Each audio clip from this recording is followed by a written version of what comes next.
मैं पहाड़ों को रहवासी, तू दिल्ली रोने वाली, मैं धारा को पानी वालू, तू बिसलेरी वाली। ओ काली उंदरू बाटो छुट्टी, डोखरी पुंगड़ी माटो छुट्टी। हम दस्तावेजों में कह दें या सरकारें कह दें कि इतने लोग वापिस आ गए, इतने लोग पलायन रुक गया, बिल्कुल ये केवल कागजों में धूल फांकते रह जाएंगे ये बातें।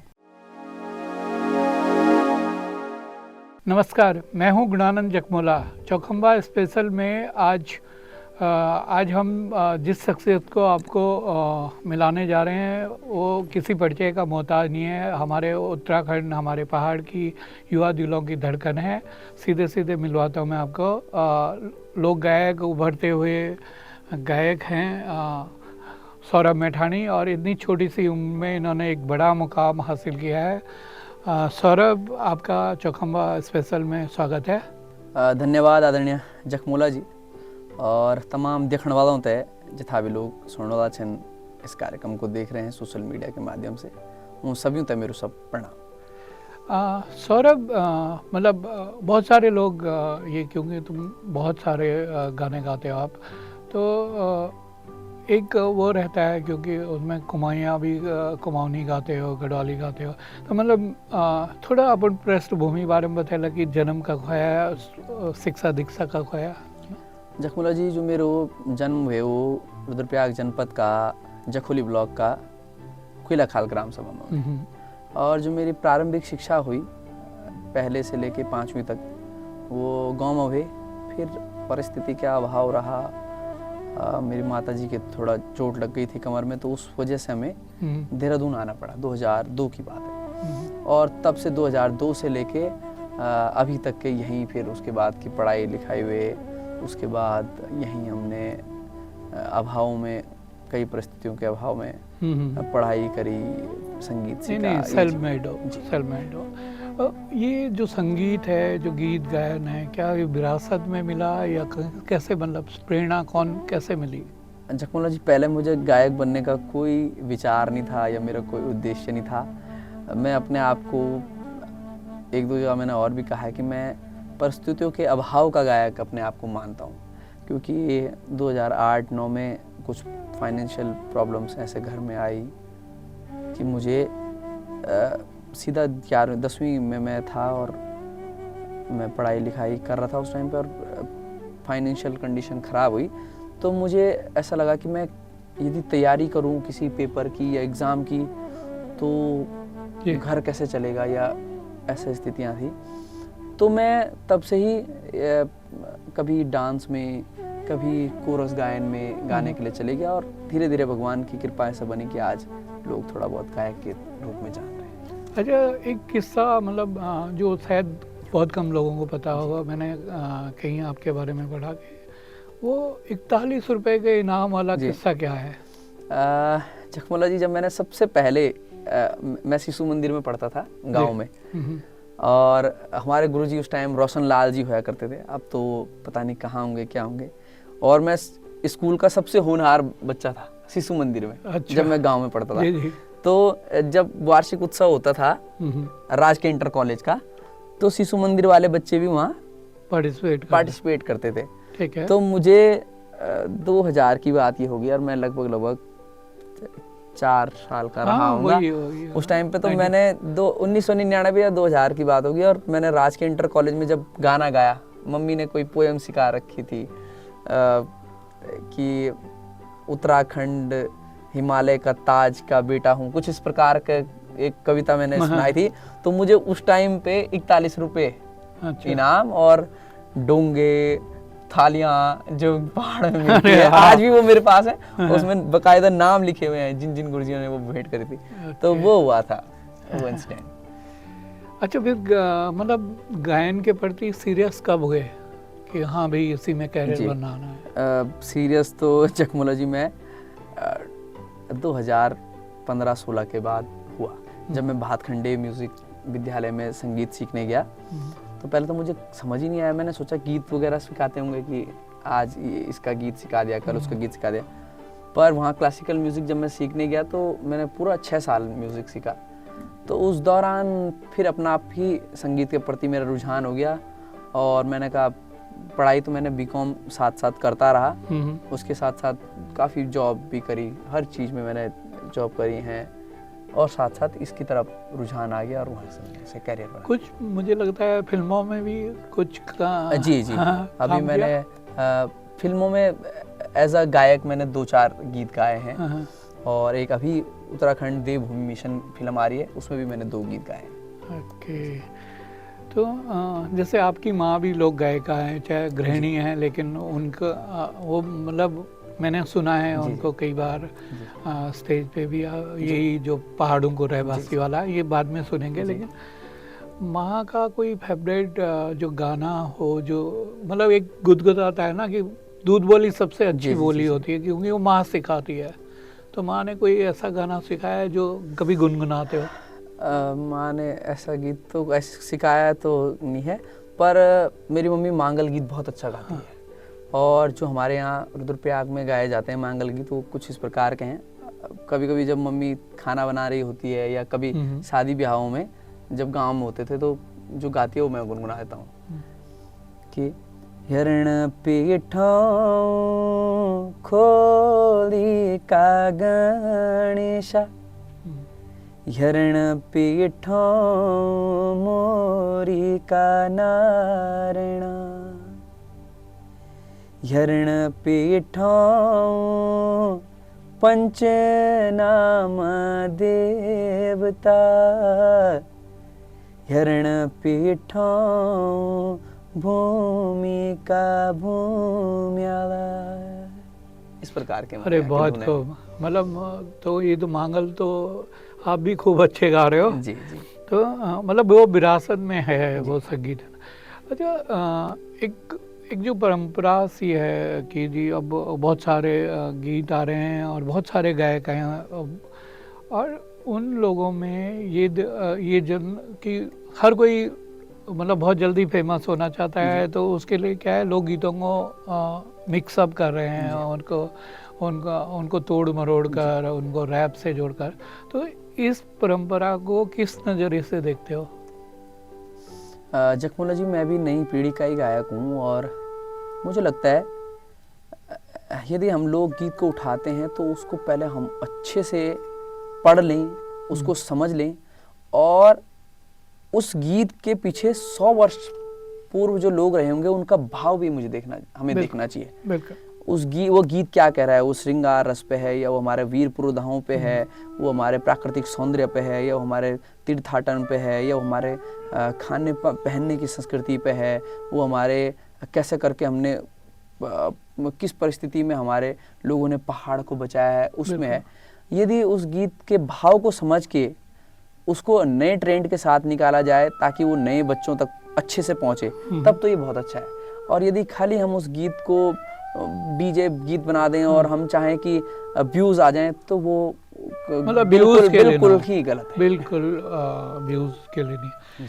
अच्छा, जैसे मतलब आपने जो पहाड़ों को रहवासी करा है, तो उसके पीछे सोच और वो शब्द मतलब कैसे महसूस किया और उस गीत की उत्पत्ति कैसे हुई?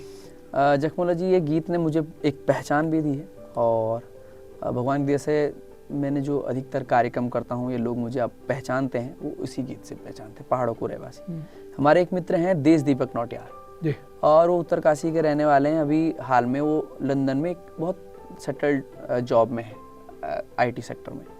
तो वो मेरे पास इस गीत को लेके आए। उन्होंने बहुत सुंदर गीत लिखा हुआ था और बहुत सारे उसमें उन्होंने बंद लिखे हुए थे। उन्होंने लगभग 50-60 बंद लिखे हुए थे कि तू ये अनवादी मैं वनवादी, तू ये अनवादी मैं वनवादी, मतलब कंपेरिजन कर रखा था, अंतर कर रखा था दोनों में।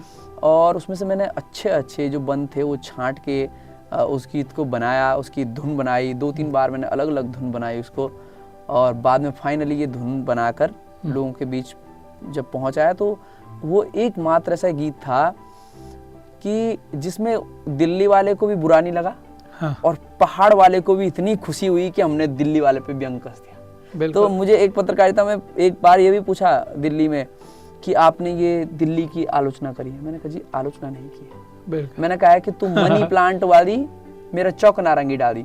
आप मनी प्लांट पैसों में खरीद के और घर का सौंदर्य दिखाने के लिए इसको कर रहे हैं, और हमारे यहाँ चौक में नारंगी डाली वो कब जम जाती है पता ही नहीं चलता, कब वो बड़ी हो जाती है पता ही नहीं चलता, और उसकी खूबसूरती जो आती है वो मनी प्लांट उसके कंपैरिजन नहीं कर सकता। तो वो फ्लाईओवर बने अच्छा नहीं है कि सेना बाटा घाटा, वो मैंने कहा आलोचना नहीं किया है, उसमें तुलनात्मक केवल किया है, तुलना है, कंपेयर किया हुआ है। बिल्कुल। तो 2 लाइनें इसकी भी सुन लें है ना। वो इस प्रकार का गीत था कि मैं पहाड़ों को रहवासी तू दिल्ली रोण वाली, मैं धारा को पानी वालू तू बिसलेरी वाली, मैं पहाड़ों को रहवासी तू दिल्ली रोण वाली, मैं धारा को पानी वालू तू बिसलेरी वाली, तक फिरी बिजली पानी यखलम पूजा गौंदा, तक कुकुर बिराला यख गौड़ी भैंस्यूं चरौंदा, तू मनी प्लांट वाली मेरा चौक नारंगी डाली, मैं धारा को पानी वालू तू बिसलेरी वाली, मैं डांडियों को रेबासी छौं बैक छबिल मयालो, खाण लाणो सब ठेठ खा छोरा में पहाड़ी। बहुत खूब। और वाकई ये तो शायद बहुत हिट हुआ है, और एक इससे जो संदेश गया है, जो मैंने इस गाने को कई बार सुना है और जब भी वो मनन किया है, एक शब्द बहुत अच्छे है और पहाड़ की खूबसूरती को जो पिरोया गया है बहुत, और उतने ही सुंदर आपके गीतों ने उसको लयबद्ध किया है और उसको आयाम दिया है। एक जो ये जो पहाड़ को लेकर जो चिंता है, तो जैसे युवाओं में आजकल क्रेज़ ये है कि भाई पहाड़ में भी हैं, रोज़गार मिल रहा है और वो दौड़ रहे हैं मैदानों की ओर। तो क्या आपको लगता है कि युवाओं के लिए भी पहाड़ में कुछ अभी बाकी है? बिल्कुल बाकी है साहब।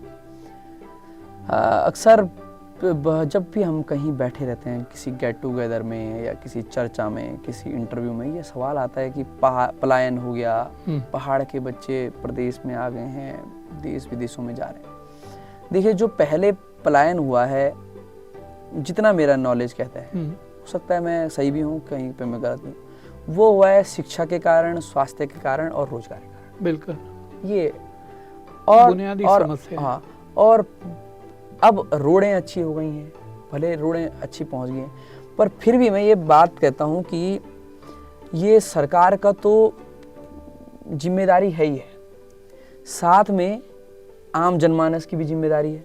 अब उसको कैसा सफल बनाया जाएगा, हम दस्तावेजों में कह दें या सरकारें कह दें कि इतने लोग वापिस आ गए, इतने लोग पलायन रुक गया, बिल्कुल, ये केवल कागजों में धूल फांकते रह जाएंगे ये बातें।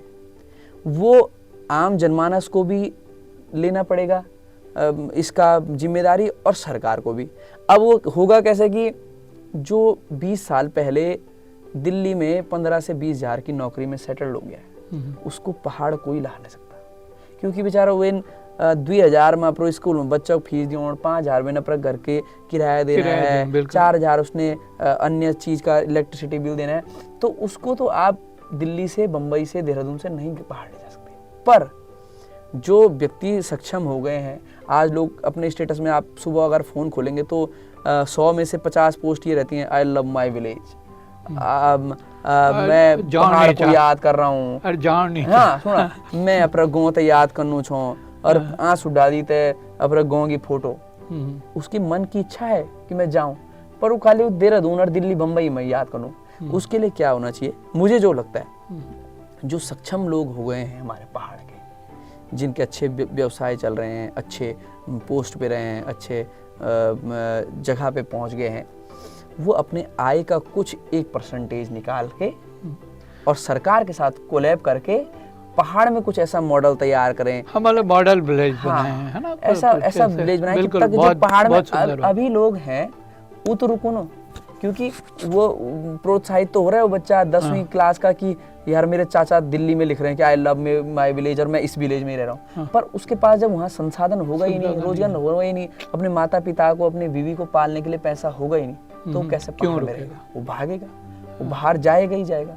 तो इसीलिए ये सरकार को और सक्षम व्यक्तियों को मिलकर कुछ ऐसा कोलैब करना पड़ेगा ताकि सरकार पे भी भार ना पड़े। हम ऐसे नहीं कहते कि सरकार पे ही भार पड़े, सरकार को मतलब सामाजिक सहभागिता की बात होगी। जैसे ये होम स्टे की योजना आई, अच्छी योजना है। इसी प्रकार के सरकार पे काम ही ये होते हैं कि वो अपने जनमानस का विकास करे, तो ऐसे पहाड़ के लिए मॉडल देखने पड़े। आपने अभी शादी की है कुछ दिन पहले ही, उसकी बहुत बहुत बधाई। और एक जो शादी की जो डेस्टिनेशन चुना वो बहुत यूनिक था, मतलब त्रिजुगी नारायण जो कि शिव पार्वती का विवाह स्थल है। और एक तो ये जो ये किसी ने बताया या मन में भाव था कि भाई शादी करनी है वहाँ? चकमोला जी, बहुत अच्छा प्रश्न आपने पूछा। मैं इसके पीछे 2-3 चीज़ें बताता हूँ आपको। 2019 का साल था और आदरणीय मनोज रावत विधायक केदारनाथ थे और हमारे एक मित्र थे दिवाकर गरोला, वो भी पत्रकार भी हैं, व्यवसायी भी हैं। उस टाइम पे उन्होंने एक पूरे गांव में त्रिजुगी नारायण, झोसी, मजोसी, किमाणा, भणज, ग्वाड़, अगस्तमुनि, यहाँ पूरे गांव में मेरे को लेकर और 2-3 लोग औरों को लेकर गांव में मांगल गीतों की कार्यशालाएं कराई 7-7 दिन की। ओके। उससे क्या हुआ कि जो पहाड़ की महिलाएं थी, त्रिजुगी नारायण में जब शादी होती थे तो उन लोगों को वहाँ रोजगार मिले और हमारी पौराणिक संस्कृति भी बची रहे। जिसकी शादी वहाँ होगी वो भी वो संदेश लेके जाए कि मांगल गीत क्या होते हैं। तो ये हमने प्रयोगशाला दी थी। तो उस टाइम दीदी लोग जितने भी हमारे थे, मेरा जनपद भी वही पड़ता है, गृह क्षेत्र, तो मुझे कहते थे कि सौरभ थी और ब्यो ये करोड़ा मंदिर, त्रिजुगी नारायण मंदिर में। अच्छा। तो एक भाव तो वो था। दूसरा भाव ये था कि लोग मुझे मांगल गीतों के प्रोग्राम में बुलाते हैं और मैंने मांगल गीत के पीछे भी ऐसे ऐसे डेस्टिनेशन देख लिए हैं भारतवर्ष में कि मुझे लगता है कि ऐसे भी डेस्टिनेशन मैरिज होते हैं। कभी बीच किनारा तक, कभी बहुत प्यारी जगह, मतलब अच्छी जगह, लोग बहुत पैसा इन्वेस्ट करते हैं शादी के दिन। पर मुझे लगता है, ये मेरा कंसर्न है, मुझे लगता है पूरा दुनिया का भी मानना होगा कि जहाँ भगवान महादेव जी ने इस सृष्टि के रचयिता शिव पार्वती जी के फेरे जिस जगह पे हुए होंगे, उस जगह से पवित्र, उस जगह से शुभ और ऐसी प्राकृतिक गोद के बीच में बचा हुआ त्रिजुगी नारायण, उससे सुंदर जगह कोई विवाह के लिए नहीं हो सकती। बिल्कुल बिल्कुल। अब होटल में रह रहे हैं हम, 5 स्टार में रह रहे हैं, वो बात अलग है, और इतने कम रुपए में भी एक सामान्य से फीस में जो मंदिर में की फीस होती है, उससे पवित्र जगह, उससे अच्छी जगह कोई हो नहीं सकती। बिल्कुल। और ये हमारी विरासत भी है, धरोहर है, परंपरा है, एक इतिहास है सुनहरा, और अध्यात्म का तो जरिया है ही। और ये बहुत ये इस शादी से मुझे लगता है कि बहुत सारे जो इस प्रोग्राम को देख रहे होंगे उनके मन में भी आएगा कि भाई हम ये दिखावा की शादी और वो सब ना करके वहाँ उस तरह के उस जगह को दें कि वहाँ के लोगों को भी रोज़गार मिले और एक जो आध्यात्मिक और पौराणिक जगह है उसको भी प्रचार और प्रसार मिले। तो इसलिए जो मैं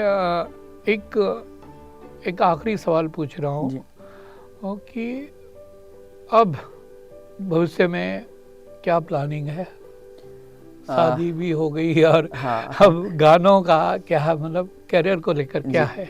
जकमोला जी, देखिए गीत संगीत कार्य क्षेत्र है मेरा, तो मैं यही चाहता हूँ कि मैं अच्छे से अच्छे गीत बनाऊँ। और मैंने अभी भी, जब भी मेरा मन भाव आता भी है कि मैं थोड़ा सा ऐसा गीत बनाऊँ कि जिसमें लोग झूमें और काफ़ी व्यूज़ मिले, पर फिर मैं अपनी आत्मा से पूछता हूँ तो मैं रुक जाता हूँ।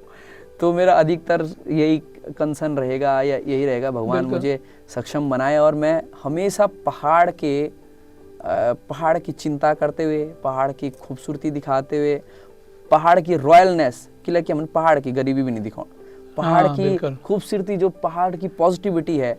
देखिए हमारे लोगों ने बहुत संघर्ष किया है, हमारा चाची, बड़ी ताई, दादा दादी लोगों ने किस प्रकार से पहाड़ की खेती करके वो कोदो झंगोर बुए थे, आज ये पहाड़ था सुंदर बने, है ना। बिल्कुल। तो अब वे रोना तभी हम रोला तो बहुत कठिन हो जाएगा, क्योंकि आज के बच्चे उसको समझ नहीं पाएंगे। पर हमारा पहाड़ इतना खूबसूरत है, वहाँ की प्राकृतिक सौंदर्य, वहाँ का शुद्ध हवा, शुद्ध पानी, वहाँ के तीर्थाटन, वहाँ के संस्कृतियाँ, वो खाने पहनने की आप देखिए पूरे वर्ल्ड में जो बेस्ट मिलेट्स पाए गए हैं वो कोदा, झंगोरा, कोणी पाई गई है ना, वो हमारे गढ़वाल से, कुमाऊं से, जौनसार से ही है। तो मैं चाहूँगा कि हमेशा पहाड़ के प्रति जो मेरे गीत रहे वही आते रहे। बस जाते जाते कोई भी किसी का भी जो गीत आपको बहुत अट्रैक्ट करता हो, अच्छा लगता हो, उसके कुछ लाइनें गुनगुना दीजिए। चकमोला जी, एक मेरा नया गीत आने वाला है, वो मैं आपको सुनाता हूँ। हाँ बिल्कुल, अभी तक सुनाया नहीं है। हाँ। और वो पहाड़ का चिंतन है कि हमने पहाड़ में क्या क्या छोड़ दिया, तो क्या क्या। ये तो बहुत अच्छी बात है। मैं आज इस इंटरव्यू में सुनाता हूँ। और मधुसूदन थपलियाल जी हमारे गुरुजी हैं, उनका लिखा हुआ गीत है। ठीक है। तो ये है कि हम सब चीज छोड़ के देहरादून, बम्बई, दिल्ली बस गए हैं कि हॉल छुट्टी, लाठो छुट्टी, बल्दों को घमड़ाट छुट्टी, हॉल छुट्टी, लाठो छुट्टी, बल्दों को घमड़ाट छुट्टी, उकाली उंदारू बाटो छुट्टी, डोखरी पुंगड़ी माटो छुट्टी, उकाली उंदारू बाटो छुट्टी, डोखरी पुंगड़ी माटो छुट्टी, हे मेरा मुल्क तेरू, ठाट छुट्टी बाट छुट्टी, बहुत खूब, ठाट छुट्टी बाट छुट्टी।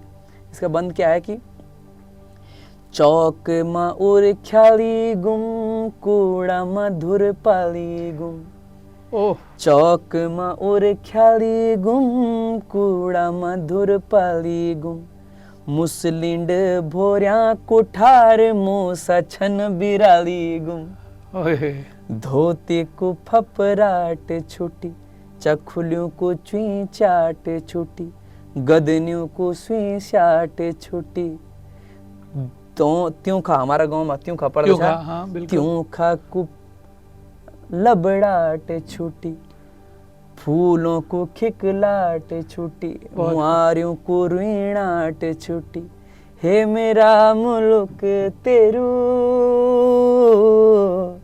ठाट छुट्टी बाट छुट्टी। थोड़ा सा भू कानून को छूते हुए मैंने लाइन छुई थी कि गाँव का गाँव बिकी गन, 100 गजों को प्लॉट जुटी, अरे वाह, किनाली किनाली बिकिन, 100 गजों को प्लॉट जुटी, हॉल छुट्टी, लाठ छुट्टी, बल्दों को घमड़ाट छुट्टी, उकाली उंदारू बाटो छुट्टी, डोखरी पुंगड़ी माटो छुट्टी, हे मेरा मुल्क तेरू, ठाट छुट्टी बाट छुट्टी, ठाट छुट्टी बाट छुट्टी गे। बहुत ही खूब, बहुत ही खूबसूरत और दिल को मतलब टच ही गाना है। और इसमें लगता है कि भाई कहीं ना कहीं वहाँ मैं खुद अपने गांव, अपने पहाड़ की तरफ चल पड़ा है ना। ये बहुत ही अच्छा हुआ है। और आपने आज हमें इतना समय दिया, इसके लिए बहुत बहुत धन्यवाद। तो दोस्तों, हम अगले प्रोग्राम में किसी और अन्य शख्सियत के साथ आपके साथ रूबरू होंगे। तब तक के लिए नमस्कार।